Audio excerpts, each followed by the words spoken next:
छत्रपती शिवाजी महाराज की जय. चला आम्ही दादा आधी म्हणू.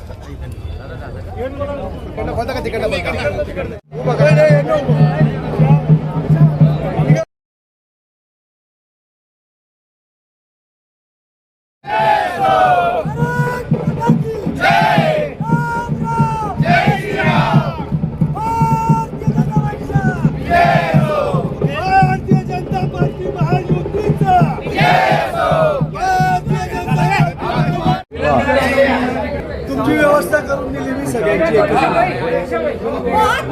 लाट आलेली आहे, प्रतिक्रिया पहिली.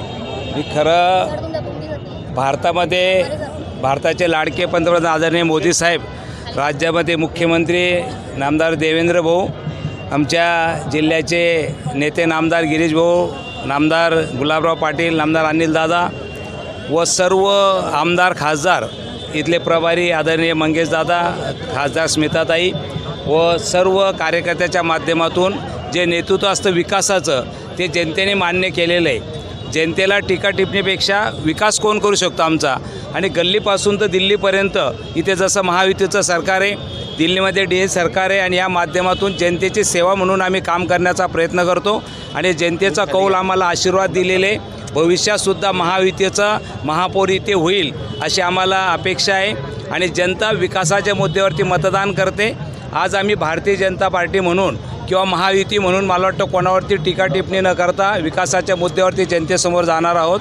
आणि भविष्यात आम्ही 2014 पासून केंद्रात राज्यात सरकार आल्यानंतर आम्ही काय करू शकलो याचं आम्ही जनतेपर्यंत मांडणार, आणि भविष्यात काय करणार हे सुद्धा जनतेला सांगणार.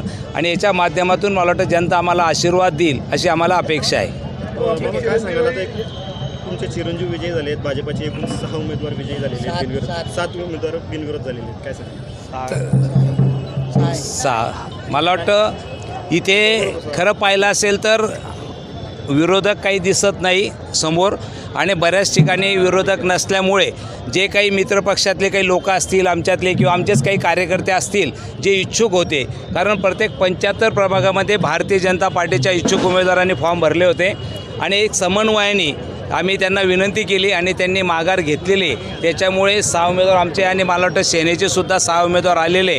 आज 12 उमेदवार मला वाटतं 75मधून बिनविरोध झालेले. हा जनतेचा कौल आम्हाला दिलेला आहे, आणि या माध्यमातून राहिलेले सुद्धा जे उमेदवार आहे हे आमचे महायुतीचे सर्व निवडून येतील असं आम्ही जनतेला विनंती करतो. त्यांनी आम्हाला आशीर्वाद द्यावे जनतेची सेवा करण्यासाठी अशी सर्वांना नम्रपणे विनंती करतो. पाठिंबा देणाऱ्यांची संख्या वाढणार का आता? नाही, वाढतील. बघा, आदरणीय प्रभारी मंगेश दादा, आम्ही खासदार असतील, सर्व कार्यकर्ते असतील, नामदार गिरीभाऊच्या नेतृत्वात, नामदार गुलाबभाऊच्या नेतृत्वात यांच्या माध्यमातून मला वाटतं आम्ही काही राहिलेले उमेदवार असतील, बऱ्याच वेळेला म्हणजे माघारीच्या वेळेला 8-10 उमेदवार राहून गेले की बा आम्हाला पाठिंबा द्यायचा आहे, माघार घ्यायची अशा त्यांच्या अपेक्षा होत्या, पण वेळ झाल्यामुळे देऊ शकले नाही. मला वाटतं उद्यासुद्धा काही उमेदवार आम्हाला पाठिंबा देतील आणि त्या अपेक्षाही देऊ शकतील पाठिंबा त्याच्यात. किती बिनविरोध झाले महायुतीचं काय?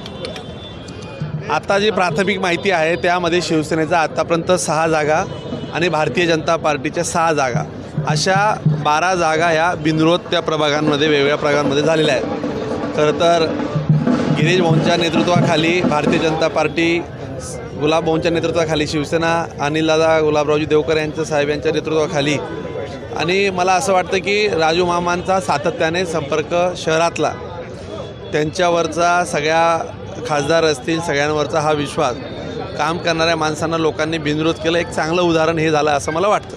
दादा, आपला प्रभारी म्हणून आपल्याकडे जबाबदारी दिलेली होती, पहिल्या ज्याच्यावर 6 मारलेला आहे. बघा, प्रभारी म्हणजे आमच्याकडे भारतीय जनता पार्टीची ही प्रक्रिया आहे. प्रभारी म्हणजे काही फार मोठा माणूस नसतो आणि त्याला फार काही काम नसतं.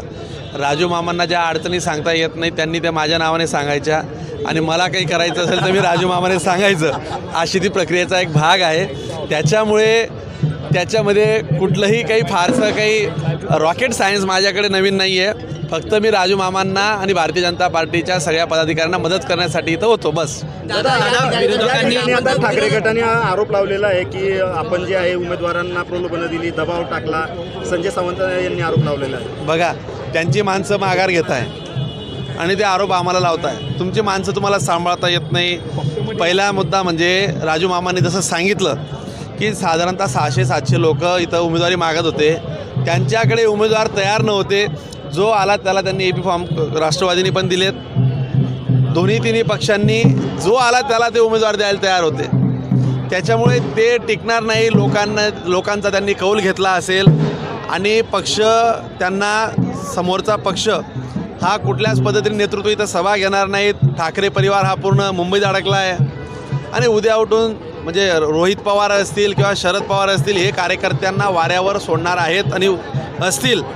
हा जो विश्वास होता त्याच्यामुळे त्या लोकांनी सरळ सरळ पराभवाचं तोंड पाहण्यापेक्षा ती माघार घेतली. मी या पलीकडे तुम्हाला सांगतो, आत्ता या ऑफिशियल 12 जागा बिनविरोध झाला आहेत. अजून 20 उमेदवार हे पाठिंबा देण्याच्या तयारीत आहेत. त्याच्यामुळे समोरचेच पक्षाचे आमच्या पक्षाचे काय देणार आहे म्हणजे राजू मामाने सांगितलं की साधारणतः आकडा हा 12 + 8 20 25पर्यंत जाऊ शकतो. म्हणजे 25-30पर्यंत की ज्यामध्ये सर्व उमेदवार हे भारतीय जनता पार्टी शिवसेना महायुतीला पाठिंबा देतील अशी परिस्थिती आहे. म्हणजे समोरच्यांकडे उमेदवार या निवडणुकीमध्ये राहतील का नाही राहतील आताच 12 ठिकाणची परिस्थिती आहे.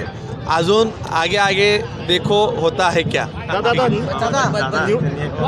शेवटचा प्रश्न दादा, निकालांती किती जागा मिळतील महायुतीला काय सांगा? किती जागा मिळण्याचा दावा कराल निकालांती? 70च्या खाली गाडी येत नाही. 72, 73, 74 कदाचित 75 येऊ शकतात पण 70पेक्षा जागा कमी येणार नाहीत. दादा आपल्या गाडीच्या काचा फोडल्या नाही गाड्या काही फोडलं असं काहीच झालेलं नाही. काही बी नका सांगू. त्याचा तो आमचाच कार्यकर्ता आहे, घरातलाच पोरगा आहे की दादा तुम्ही आमचं ऐकून घेत नाही तर गर्दी होती म्हणून तो बोलला. काही उगीच काहीतरी दाखवू नका आणि काही सांगू